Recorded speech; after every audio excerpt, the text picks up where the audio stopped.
What is going on, everybody, and welcome back to the greatest combat sports and culture show, the entire universe of fight podcast. I'm your host, SERG VICENTE, and joining me today, it's Tuesday. There's a lot of boxing to talk about, and we promise we're going to do this again. None other than the guru, CAMM. What is going on, brother? How is everything? What is good, my guy? I have missed you. It's been a couple weeks. There's been a lot of boxing that's going on. So much. A lot of people dealing with mental health. It's a lot to talk about today. I'm happy to be here, man. How you doing? I'm good, man. I'm good. Like I said, I unfortunately missed last week because I am getting over the vid, and COVID fucking got me. It got me. I forgot you were dealing with that. Oh, bro, struggle city. That's why you see I'm locked in the basement still. Okay, I got the bad light. It ain't sexy like it usually is, but it's all right. It's all right. How you feeling? We're still making it you feeling happen. good? Are Bro, you better? honestly, I have felt pretty normal the entire time. I had a couple days where I was a little brisk, a little chilly, but aside from that, man, no, I've been feeling good, fortunately, and I'm just biding my time at this point in time. I feel like at this point in 2022, you get COVID, you getting off easy because it could be monkeypox. Wait, first of all, for the guy who, remember, I haven't gotten it. I've been so careful. I'm not in these streets like some. I chill. You throw a little shade. You throw a little shade at me. Not at all. But no. All jokes aside, nah, I feel good and don't get fucking monkeypox.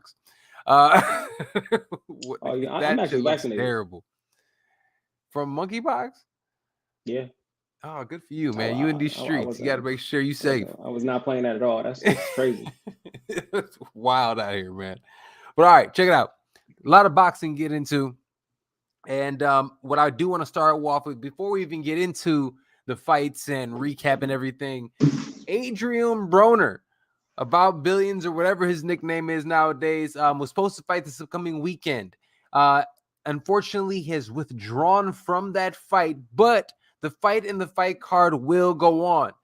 B, what are your thoughts on that? And you want to talk about that a little bit more in depth? Yeah, so he was supposed to fight Omar Figueroa Jr., who was pissed at the news that Adrian Broner wasn't going to fight. But due to Adrian Broner's lack of professionalism in the past, they were prepared for this, and the fight will go forward with Sergey Lipnets, who apparently stays ready. He's going to be ready to make weight, and he will fight on Saturday, which is good because that means the card will go on. People still get to get paid and all of that good stuff. Now, Omar Figueroa Jr., he did respond on Instagram. As we all know, my fight against against that motherfucker Broner is off. Now, I don't mind this because it's something we expected. So we had plans in motion to mitigate most of the aftermath. What really pisses me off is now that motherfuckers want to use this mental health as a fucking excuse. He wrote as an Instagram post. Now, I don't necessarily think he was trying to say that mental health isn't real, but I think he was trying to say that specifically Adrian Broner was using it as an excuse. And I can understand that given Adrian Broner's history with mental health issues, and it doesn't necessarily seem that he's ever tried to get the help that he actually needs. And it seems like he has substantial resources around him. So it's one thing when Ryan Garcia pulls out from a fight a few months in advance. Adrian Broner waits till fight week to say that he's going to pull out of the fight. And it's not a good look given Adrian Broner's history of consistent unprofessionalism, consistent issues, both in and outside of the ring. That's why it's a little bit less tolerable from Adrian Broner than it was from a guy like Ryan Garcia. But it brings all the people out, all the boxing personalities on Twitter, all the hardcore boxing guys, and now everyone wants to talk about you a bitch, mental health isn't real, y'all using it as an excuse. That is not true. I'm not sure. Since the year 2000, suicide rates have increased by over 30%. That's a third. Suicide rates have increased. I have my own theories on why that is, but you cannot deny statistics. You cannot deny numbers. As you know, men lie, women lie, numbers do not. These are the numbers, these are facts. And so for boxers, Twitter personalities associated with the boxing industry to come out and say, it's not real, you being a bitch, it's not an excuse, y'all should be ashamed of yourself. Absolutely. Y'all should be ashamed of yourself because y'all have the same access to information that I do. And if you take a second to research, to Google, just what's going on in the world with mental health, with suicide rates, you'd be able to understand and see that this is a real issue. But it's not a real issue until one of your friends commits suicide. then it's a problem. Yep. Then everybody wants to RIP. Yep. But they were dealing with mental health. I thought they were a bitch. I thought they were using that as an excuse. No, you boxers are paid handsomely. You guys are paid very well and need to use your platform a bit more responsibly. So that's my message on that. No, hey, well said, man. No, I mean, I couldn't say it better myself. I wish people didn't. You know what? Just if you need mental help, get the help you need and you deserve. We'll leave it at that. We'll keep it pushing. Hard stop. All right. Let's talk about this though. This weekend, Teofimo Lopez goes out there against Pedro Campa, gets a knockout, 7th round TKO. But let me ask you this: did he impress you? What is a performance that you were expecting coming off of the layoff? Did he impress me? No. Now, I was happy to see him get back in the ring.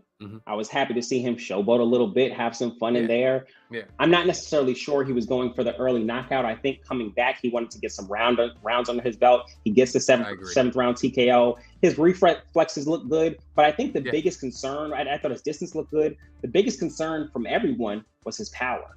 Teofimo Lopez is known at 135 as an explosive puncher, and his power didn't look like it carried the same. Now, he did get the knockout, but he only got one knockdown. The fight, Pedro Campa got stopped on his feet.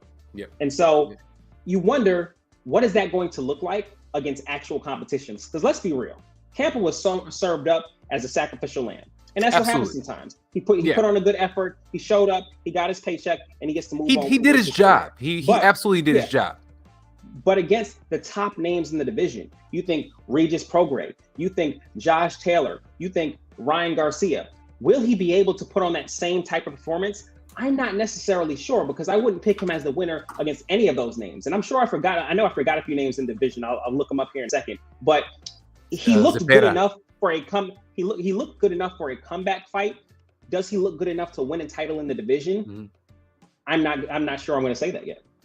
So after the fight, he goes out there. He does call out Josh Taylor. He calls out Regis Prograis, and then he calls out Jose Cepeda. Unfortunately, all those guys are kind of tied up right now. Cepeda and Prograis are supposed to fight each other. Josh Taylor is supposed to fight in November himself. So November 26th to be exact. So if we're looking at the best possible scenario for him, it would be to fight a Ryan Garcia. Doesn't seem like we're getting the fight with him and Tank Davis. Ryan Garcia and Tank Davis. Does this seem like a fight that's feasible going forward? He doesn't want to fight Ryan Garcia. He wants to put himself in a position to get another belt. And so I heard him speak about these words out of his own mouth.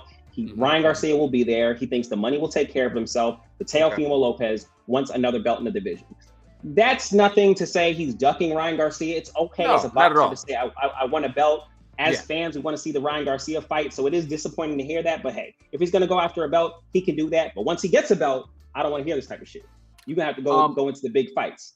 Do you think if we're looking at he gets a belt, out of those three guys, Taylor, Prograis, Cepeda, who does Teofimo Lopez have the best shot of beating? And that's just Cepeda. You got Ramirez, you got Catterall, you got Matias. I'm just talking about the three that he called out. That's the only reason I'm saying the three of those guys. So Prograis, Cepeda, and who else? Taylor? Josh Taylor. Yep. Who does he have the best chance of beating? Yes. Probably Cepeda. I'd say Cepeda. Yeah, I'd say that. But only because I think Cepeda is the worst of the three. Right. And at the end of the day, I think Teofimo Lopez, and that's no knock. That respectfully. We're saying that respectfully because we think so highly of the other two. We call it like we see it. It is what it is. I'm just saying. I'm just saying.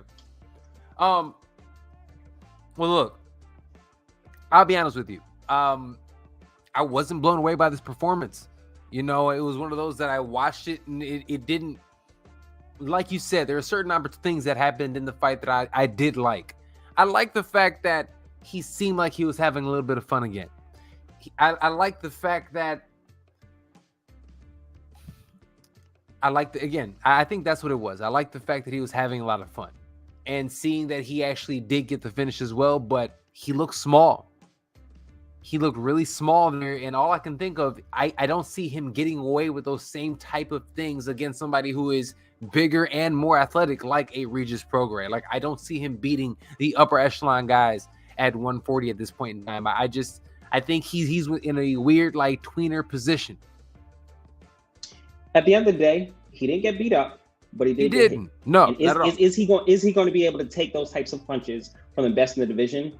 I don't think so. Exactly. And he's known as a knockout artist. The over-under for this fight was 4.5 rounds. He knocked him out now round 7. And you don't always agree with me, but I say, if a guy is not on your level, get him out of there. Don't waste your time. Maybe he was trying to get rounds under his belt, sure, but like, let us remember why we love Teofimo Lopez. Right. And I agree with you, though. I think that he did have an idea. I want to get some rounds in. So I think the first half of the fight, I think you can tell when he started trying to put his foot on the gas. Now, we have to talk about this before we move on. Because there was another performance that I actually was inspired by after on this card, but it wasn't in the main event. It was in the co-main event. Teo Sr., man, like, what do you feel, man? My man's all like getting in front of the camera, flexing up with everybody. Like, what are your thoughts on Teo Sr.? I, like most of the boxing world, I don't like Teo Sr. I think his son could get. I would like to see, he doesn't have to leave the corner. I would like to see another voice in the corner. He's doing a lot, but hey, he's consistent. And that I can. He's consistent. That's who he is. I'm not necessarily sure he's doing it to get a certain level of attention. I just think at this point, that's who he is. That's what we're going to get, whether we like it or not. And whether or not Teofimo Lopez gets the sense to put someone else, another voice in his corner, that's going to be up to him. But I think that can do wonders for his career. I think so too. I'm curious to see what happens next, but there are some options, there are some avenues, and Teofimo Lopez honestly strings another big win together, and he's again, an impressive win, the darling of the boxing world again. He has the style that can get him back in that position really quick. All right. Stay active. Like, can he get in the ring before the end of the year? Like, stay active. Well, it's going to have to be a walkover fight if that's the case. He's not going to get one of the big names that he wants if that's the case, unless it's Ryan Garcia. That's the only way he gets a big fight that doesn't lead to it, because everybody's tied up right now. We're a lot less annoyed about these walkover fights when you're active. But if you're not active and then you're going to take a walkover fight, that's some bullshit. Yeah, and that's why when Canelo wants to take a walkover fight, I don't care. He fights 6 times a year. Not this year, but he is consistent. He did through a pandemic. He had to take a year off. I'm not mad at him. Actually, no, he got his ass whooped, and he had to take some time off. He said he was going to fight May and September, so I don't know if he got his ass whooped. I think it's a little bit dramatic. All right, I agree. All right, on that card, I'll say this. The event that actually blew me away more than anything else was the Puerto Rican sensation, 19-year-old Xander Zayas. He went out there and got a 5th round stoppage of Elias Espada. And I'll be honest with you, I think he looked like, as 19 years old, man, this kid looks like a vet. The way he moves his feet, the way he sets up his shots, he doesn't look like somebody who's only 19 years old. I've heard people from Rashad Evans to, in MMA, to anybody who like is from that South Florida area also has been talking about this kid for years. We thought he might be somebody who was up and coming. Now I think he might be that guy coming out of Puerto Rico. Has more staying power than Edgar Berlanga. For sure. So I didn't, to be honest with you, I didn't see I only saw clips of the Xander Zayas fight. I did see the knockout, but I've been impressed with him for a while now. So it doesn't surprise me. He put on another good performance. Like, he's looked good for a while. And now we're at the place where we need to start to see those step-up fights. He's fought a bunch of jobbers up to this point. And that's fine for where he was at in his career. But we look at him, and he is now 14-0 with 10 knockouts. They're moving fighters along a little bit faster in this day and age. So now it's time for some step-up fights. Let's see. I can't wait. Yeah, absolutely. I think hopefully the next fight is a good step up in fight an opponent. And if we get that, I mean, hey, and he can like get prove that test. It's off to the races. I mean, he really does have the skill set and seems like the composure as well. You know who's a good guy at this point in his career for him to fight? I'm looking at Conor Benn's career because I do like how they moved him. One of two people, Samuel Vargas or Chris Van Herten. Two good fights for him. He's at 147, correct? Yeah. Yes, he is. Yeah, those are two good measuring sticks to see where he's really at. No, he's a super welterweight. He's at 154? Yep. Really? Yep. That's a shark tank, buddy. I think he moved up. He might have moved up for this fight, but this fight was definitely a super welterweight. Okay. Yeah, super welter. He's at 154 now. Yep. That's a whole nother division. So yeah, interesting to see where he goes next. But I'm excited. I like what I've seen thus far, pretty much in every single fight from Xander Zayas, and he is on a. Oh no, his last fight was a unanimous decision. I didn't even see that. I missed a couple fights straight. I gotta go back and watch that one. Oh man, but you know what? I watched that fight and he still looked good. He was clean, and that's one thing I like. What did you see from him? He mixes up his punches really well. Mixes up his punches well. I love that he looks at. He's almost setting somebody up for like the third shot. So he'll throw something out there, make you react. He is such a calculated, knockout counter puncher. You know what I'm saying? He's such a, he catches people on the back end. He moves you in his shots also. Like, dude is nice, man. Dude is really great footwork. Goes to the body as well as the head. He's really composed. 19, bro. Oof. Yeah. He's slick, man. He's one of the slickest young dudes I've seen. He's willing to exchange a little bit more than I would like. But it's because he's so accurate and so good, and he still knows he can take it. So sometimes he kind of mans up and he kind of like gunslinger mode from time to time.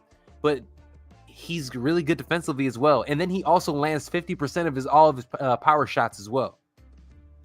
Yeah, but look who he's fighting. Maybe truly. And I forget that he's 19. Maybe they move him a little bit slower. Wait till he gets about 20, 21 before they start giving him those step up fights. But he's still maturing as a person. He's maturing as a man. He's maturing as a fighter. Facts. And he's powerful and still has power to come. Yo, think about how that kid's gonna be at like 26. At 168. Man, knocking heads off. Absolutely. You know what I mean? Might be at 74. 75.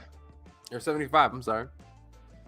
So that's, I don't know if he has 75 on him. I think he we don't know. He's only 19. If he's at 154 now, I think he could have a legitimate healthy career at 160.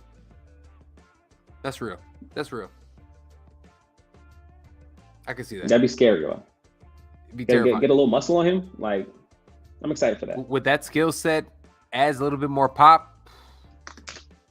Can't wait. I can't wait to see. I'm excited about that kid. It's been a while since I've been excited about somebody from Puerto Rico. That's a lie. Anytime somebody from Puerto Rico does something, I get hyped. See, I corrected myself.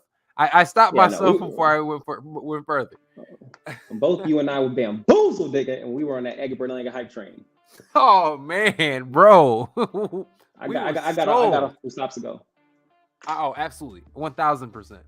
All right. Speaking of somebody who got off and left all of his belts last time he went out, we're talking about AJ is against Alexander Usyk, the rematch. Usyk's done fighting wars, at least for a little bit, came back. Now we have the rematch.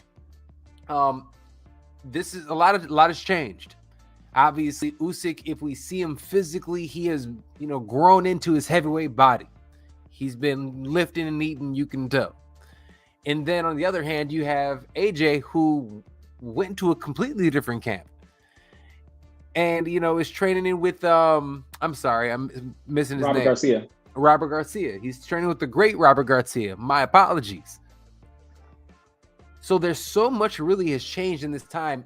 Do you think that there's enough that can happen for AJ to actually win this time? Or should I say, has enough changed for AJ to win? Because at one point in time, both of us said this was like they're in two different leagues, damn near.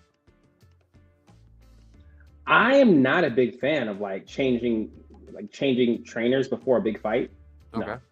I'm not a big fan. I've seen some cool clips of AJ hitting bags and looking like he's gonna be better about going to the body. AJ has said for whatever reason he wanted to prove something to us. He wanted to box a little bit more the first fight, so he's gonna be a bit more aggressive for this fight. Cool. Okay. That is the AJ that we want to see. But Usyk's a master tactician. He has enough power to hurt AJ. We saw that in the 12th round. Oh yeah. And I expect if AJ comes forward, I expect Usyk to stop him. So do you think that with Robert Garcia, he's going to add enough head movement and overall body punching to overwhelm Usyk? I mean, because at the end of the day, Usyk can get hurt. We've seen him hurt before. So do you think Robert Garcia could, because he's not going to change it completely, obviously, but can he do enough, maybe slight adjustments that can maybe make the difference? Listen, we've been talking about this for years. I think it's about time we give up on this idea of AJ starting to add this Floyd Mayweather level head movement into his game. It's not happening. It's fine, and that's fine. He has a lot of other amazing attributes. Absolutely. That's just something that we're not going to see. He is who he is from that respect. Now, what do I think Robert Garcia can add in such little time? Really, just some aggression, some combination punching. How can we get back to the AJ that was always finding a way to land that uppercut? That's what I want to see. How can we get to an AJ that's going to go to the body effectively? Because that's where he had success last fight. So I do think there are some small things that he can add on offense. I don't necessarily expect to see anything new on defense. That's just not where AJ has thrived in the past. And that's fine because he has some other amazing attributes that I do expect him to use. But I can't see him being successful against Usyk. And if he's going to come forward and be more aggressive, I'm going to expect Usyk to stop him by round 8. Okay. So is that your call today? Do you think that he is going to go ahead and utilize that game plan? He's going to be more aggressive with Robert Garcia. So by the 8th, he's going to get stopped. Is that your call? Stopped in a fun fight, though. I think he can get to Usyk as well. I don't think he will stop Usyk, but I think it's going to be a fun fight. Now, what I don't think we're talking about is this is movie shit that we're watching. Oh, yeah. Absolutely. Usyk is fighting in the war. Currently fighting a war. He leaves his family and friends to come train for a rematch when I've heard him admit his head's not fully in it.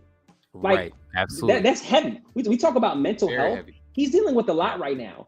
And still, Usyk shows up, playful as he ever has, going around playing with his coins in the ring. Usyk, he's a weird guy, but he shows up, he's having fun, he's still embracing the moment, he looks relaxed, absolutely. And I expect to come through with a hard-fought win this weekend. At least I'd hope so.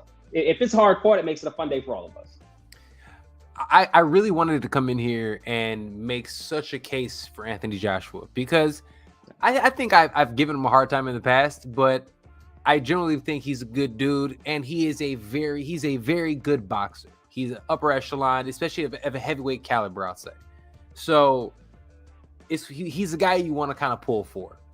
I love Robert Garcia. I love everything that he's done. So this pairing to me, I'm like, okay, this is interesting. So I wanted to sit here and tell you that, look, the pairing is a match made in heaven. He's going to come downhill. It's going to be like when Tyson Fury went to Sugar Hill from Kronk and started, utilizing his power punching and his jab. I just don't think that's going to happen. And then unretired and then retired again. That's a whole nother topic we'll talk about a whole nother time. Just making sure. But unfortunately, I don't see that happening. I generally don't.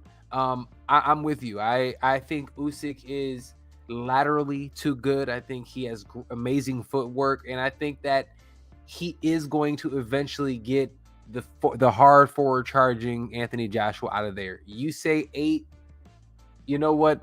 I can rock with that. Between 7 and 8, I think you're right. I think we're going to see a stoppage. It's exciting though. It's going to be a great fight. I agree with you. I think it's going to be a great fight. Skilled heavyweights. We can expect some action, especially if AJ wants to go forward. Usyk's going to show up how he shows up. He can make adjustments on the fly. He moves laterally well, like you mentioned. He's going to be able to give Joshua angles, and I'm not necessarily sure that Joshua will be able to cut off those angles. But before Usyk can take those angles, what can Joshua do? Over under on knockdowns. Ooh. Let's say 1 knockdown. One knockdown. That's it. Yeah, let me say one knockdown. Okay. Okay, I'm not mad at that. That's not my over under. That's just my pick. One. It's your pick. Man, I part of me sees them both getting up off the canvas at some point in time. So I'm gonna say 2. Okay, and that's what I'm going with. I'm going with 2. All right. Anything else in the world of boxing you want to touch on before we get up out of here? Conor Benn, Chris Eubank. Whew, how did I forget? Oh my God. The week. best fight. Yeah, it was last week. But the best fight this year in the UK. First of all, UK next weekend has an incredible combat sports lineup. You have the UFC. You have Michael Venom Page in a bare knuckle fight against Mike Perry. I didn't know it was a bare knuckle fight. It's a bare knuckle boxing match. You have a PFL main event in London, and then you have AJ and Usek. This is all going on this Saturday. The UK is cracking with combat sports. That's crazy.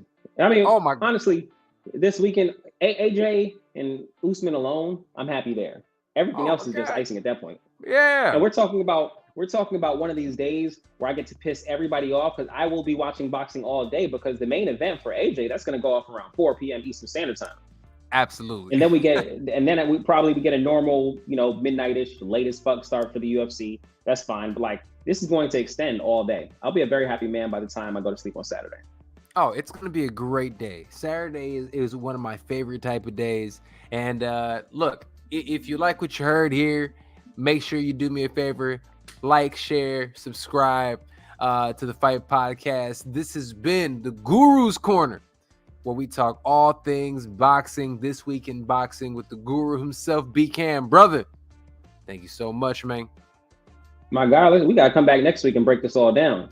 We got a lot to talk about. To. Actually, one question for you before you kick me off of here.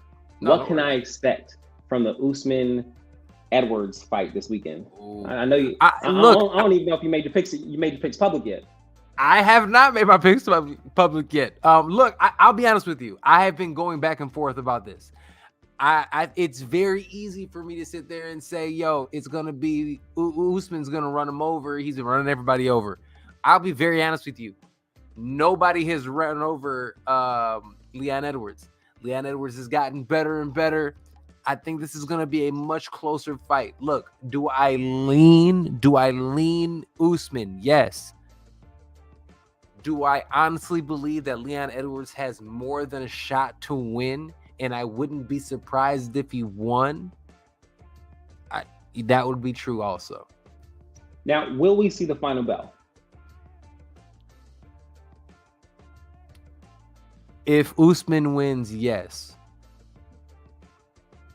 You think Edwards gets a stoppage if he wins? I think he's going to have to get a stoppage. I think because of the wrestling component, I think if it gets close, I feel like Usman will be able to edge out a judge because he was able to edge out a little bit of control.